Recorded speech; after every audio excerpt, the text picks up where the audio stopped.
நான் சிறு வயதில் ஒரு நல்ல என்னுடைய பாஸ்டர் ஒரு கதை சொன்னாங்க. அந்த கதை எனக்கு ரொம்ப பிடிக்கும்.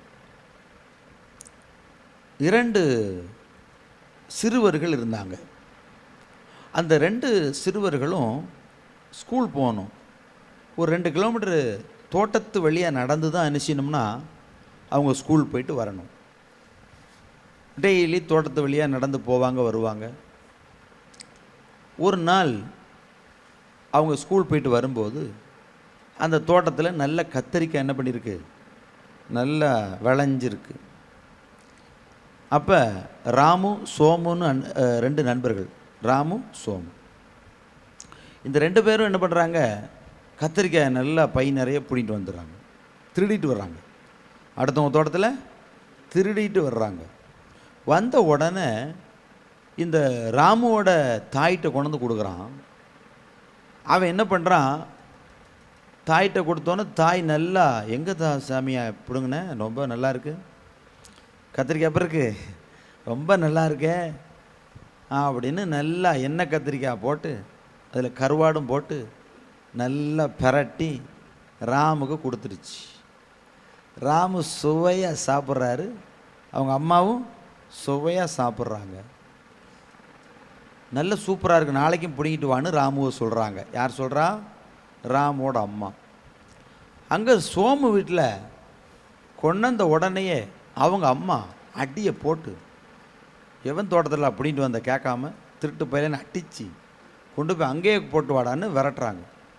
சோமு ஓடி போய் கொட்டிட்டு வந்து அழுது புலம்பிட்டு பேசாமல் இருக்கிறாரு. இங்கே கத்திரிக்காய் கருவாடும் போட்டு சாப்பிட்டவர் கனவுல மிதக்கிறாரு, நாளைக்கும் பிடுங்கலான்னு. இப்படியே இவங்க வாழ்க்கையில் தொடருது. இவர் திருட்டு தொழிலில் பழகிறாரு, அவர் அன்றைக்கே திருந்திடுறாரு சோமு. இப்படியே போயிடுச்சு வாழ்க்கை.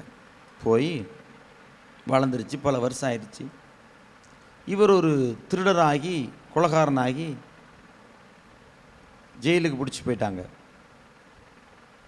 அவர் நல்லா சோமு வளர்ந்து படித்து, ஏன்னா சின்ன வயசுலேயே தப்பு பண்ணும்போது அடித்து வளர்க்குறாங்கல்ல, படித்து அவர் ஜட்ஜாக மாறிட்டார். என்ன ஆகிட்டார், ஜட்ஜ், நீதிபதியாக உட்காந்துருக்காரு. இந்த ராமு குற்றவாளி கூண்டில் உட்காந்துருக்கிறாரு. இவர் கொலை பண்ணிட்டார் இல்லையா, அதனால் இவருக்கு தூக்கு தண்டனை. இந்த ராமுக்கு தூக்கு தண்டனை. அப்போ தூக்கு தண்டனை ஆனோடனே இப்போ என்ன ஆகுது, இந்த ஜட்ஜி தான் தீர்ப்பு சொல்லணும். அப்போ கடைசி ஆசை என்னன்னு கேட்குறாங்க. என்ன கேட்குறாங்க, கடைசி ஆசை என்ன? அவர் சொல்கிறாரு, நான் எங்கள் அம்மாவை சந்திக்கணும்.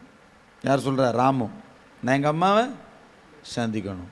சரின்னு கடைசி ஆசை எப்பயுமே நிறைவேற்றுவாங்க இல்லையா, அதனால் அவங்க அம்மாவை கூப்பிட்டு வந்துட்டாங்க. அவங்க அம்மா வந்து நிற்கிது, வயசான அம்மா.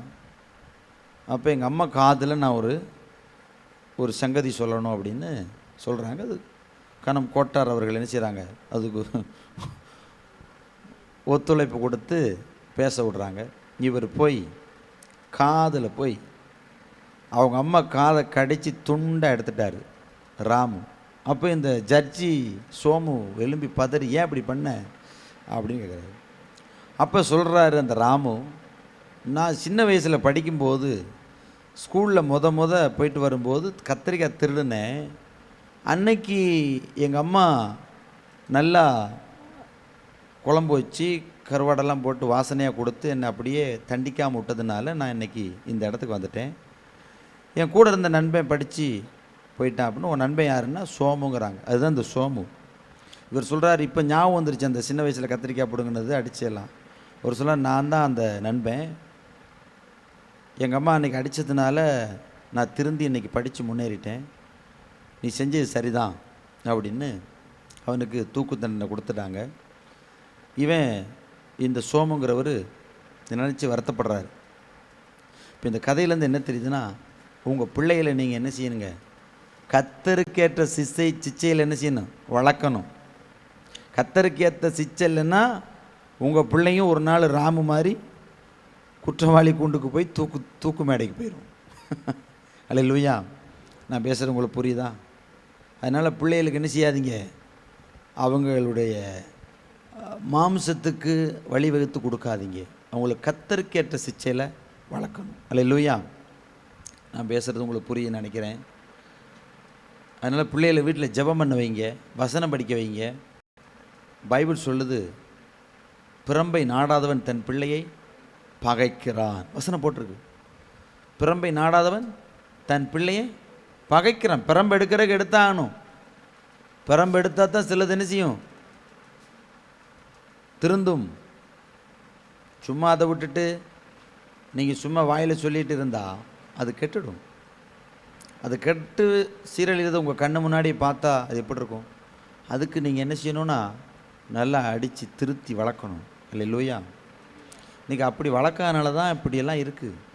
நான் பேசுகிறது உங்களுக்கு புரியும்னு நினைக்கிறேன்.